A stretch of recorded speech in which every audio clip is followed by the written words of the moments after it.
I have so many memories. This year will be the 10th year in a matter of a few days since my mom passed away. It'll be 10-year anniversary of her passing. And before then, she had the disease for 16 years. So it's been quite a bit. The time has passed, and we did go through a lot in those 16 years before my mom passed. And since then, this has always been on my mind. And there are stories that I like to share because I believe they could help someone. Things that I learned and I thought about was you need to really enjoy the good moments, especially when your loved one gets diagnosed, because chances are there's going to be some normal days. There's going to be quite a few. And then later on, there'll be few of those. So you have to really enjoy the good moments, especially in the beginning, like I said. And there'll be funny moments. At the time, they may not be funny, but later on, as you remember them, you can see the humor in them. I remember one time my mom was feeling a little distressed because she couldn't find the tie to her bathrobe. So she went in her room, and I always gave my mom her privacy. I couldn't be following her everywhere. So she went in there and she came out, and because she couldn't find a tie to her bathrobe, and I don't know how she did this, but she took a coat hanger and she slipped it over her head and over her shoulders and in her arms, and the coat hanger was holding her bathrobe together. And I looked at her and I said, well, I guess she's trying to reason, she's problem solving right now. Obviously it worked. It's not like how anyone else would have done it, but in her case, it was working. So in retrospect, of course, it's cute and it's funny, and of course it's sad. And you're not being disrespectful if you do find humor in those things. I know that the other thing that happened was one time I went and I bought a cat for my sister, who I've said is hearing impaired. She can't speak or hear. And I bought her a little cat that was really a nice little kitty. And it was so sweet that my kids named the cat Sweetie Pie. And we had her a short time, and the cat became sick. So I took the kitty to the vet, and the vet says, well, pick her up in 3 days, and, we're going to give her some antibiotics and treat her. I went back and picked her up 3 days later, and I brought her home, and she was running into things, so I brought her back, and the vet said, well, she's actually lost her hearing. The cat was now officially deaf, just like my sister.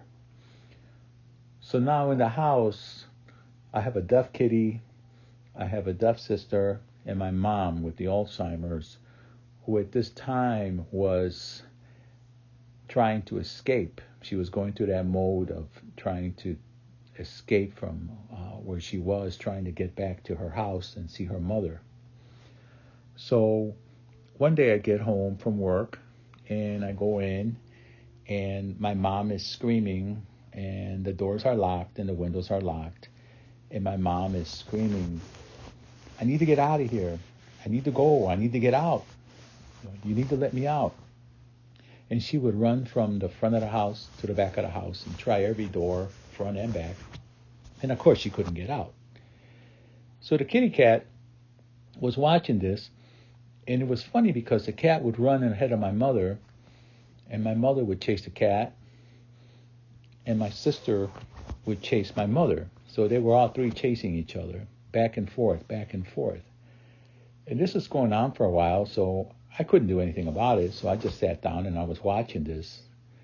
And the whole time this is happening, my sister, who I can't speak, she was yelling out, "Mother, mother, calm down, calm down." But because of her disability, she couldn't speak. What's coming out was, "Murder, murder, gun down, gun down." So she's screaming, murder, murder, gun down, gun down. And my mom is chasing the kitty cat, and the cat's back and forth. And then I would watch this for a while. And after a while, I saw that they were just tired. So the cat went to get some water. And then my mom and my sister were having some water. And I went upstairs because everything had calmed down.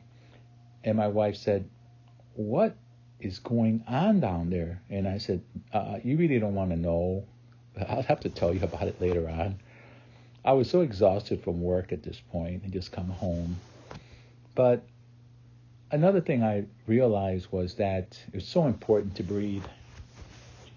You can't not breathe, of course, but you have to be able to do this, especially when you're tired. You need to prepare yourself when you walk in, because you don't know what you're going to find in the house. You don't know what kind of mood they're going to be in or the challenges, and there's so many. You have to recognize that everyone is different. All of us are. Where I'm strong, others could be weak, and where they're weak, I'm strong, back and forth. So you have to know where your strengths lay, and you need to support each other, but still respect that we're all different. And something I also learned was you can't take it personal. Whatever was happening in this house could not be taken personal. My mom always took care of herself, and she was brilliant, and yet, this disease came and took her. It wasn't her fault. And another thing I learned was you have to be good to yourself, even if it's something small. Perhaps a meal or a TV show you've been wanting to watch, a phone call you've been wanting to make to someone who makes you happy, brightens you up.